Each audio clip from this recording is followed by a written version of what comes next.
అదేవిధంగా ఇక చూడొచ్చు, మెగా సిటీగా హైదరాబాద్ గ్రేటర్పై సీఎం రేవంత్ గ్రాండ్ విజన్. సమర్థ ఐఏఎస్లతో జోన్ వ్యవస్థ పటిష్టం.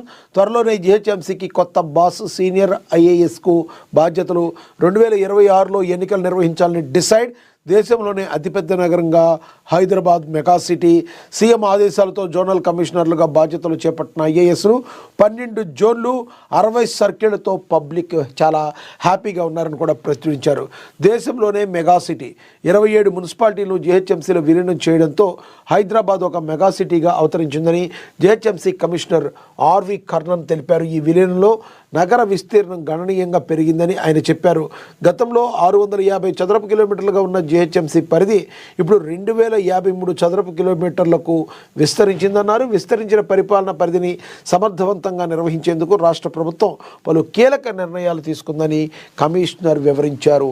ఇవన్నీ పెరగడానికి కారణాలు కూడా అనేకం. ఓన్లీ మనం ఏదో జిహెచ్ఎంసీ పరిధిని పెంచుకుంటూ పోతే ఉపయోగం లేదు, కానీ అనేక కంపెనీలు వస్తున్నాయి. మరి విదేశీ కంపెనీలన్నీ కూడా తెలంగాణ వైపు చూస్తున్నాయి. భారతదేశంలో అన్నిటికంటే తెలంగాణలో మరి బిజినెస్ చేయడానికి చాలా అనుకువగా ఉన్న వాతావరణం మనం గమనించవచ్చు. దానికి తగ్గట్టుగా రాష్ట్ర ప్రభుత్వం ఏదైతే ఉందో, కాంగ్రెస్ సర్కార్, రేవంత్ సర్కార్ ఏదైతే ఉందో, మరి అనేక పెట్టుబడులను ఆహ్వానించడంలో చాలా సక్సెస్ అయిందని చెప్పొచ్చు. ఇవన్నీ కూడా చూసుకుంటే మరి ఎక్కడెక్కడి నుంచో పట్టుచేతుకుని పట్టుకుని వచ్చేవాళ్ళు మరి భారతదేశంలో ఉన్న నలుమూలల నుంచి కూడా మరి ఇక్కడికి వచ్చి తమ యొక్క వ్యాపార కార్యకలాపాలను కొనసాగిస్తూ, ఉద్యోగాలను కొనసాగిస్తూ మరి ఈ యొక్క నగర అభివృద్ధికి ఎంతోమంది తోడ్పడ్డారు. ఇంతమందిని హక్కున చేర్చుకున్నందుకు మరి తెలంగాణలోని హైదరాబాద్ నగరం అనేది ఎంతోమందికి మరి ఒక ఇంపార్టెంట్ నగరంగా మారిపోయిన పరిస్థితి భారతదేశం మొత్తానికి కూడా. నాట్ ఓన్లీ తెలుగు రాష్ట్రాలు, భారతదేశంలో ఏ మూలకెళ్ళినా కూడా మరి అక్కడ హైదరాబాద్కు సంబంధించిన దాని గురించి మాట్లాడుతున్నారంటే మరి తెలంగాణ రాష్ట్రంలో జిహెచ్ఎంసీ యొక్క పరిధి ఏ రకంగా ఉందో మనం కూడా అర్థం చేసుకోవచ్చు. దానికి తగ్గట్టుగా రాష్ట్ర ప్రభుత్వం కూడా కృషి చేస్తుంది.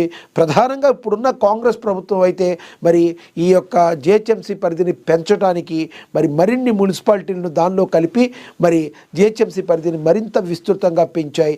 ఈ క్రమంలో మరి పరిధి పెంచినంత మాత్రాన కుదరదు. దానికి సంబంధించిన సుపరిపాలన అందించడంలోనూ ప్రభుత్వం సక్సెస్ కావాలి.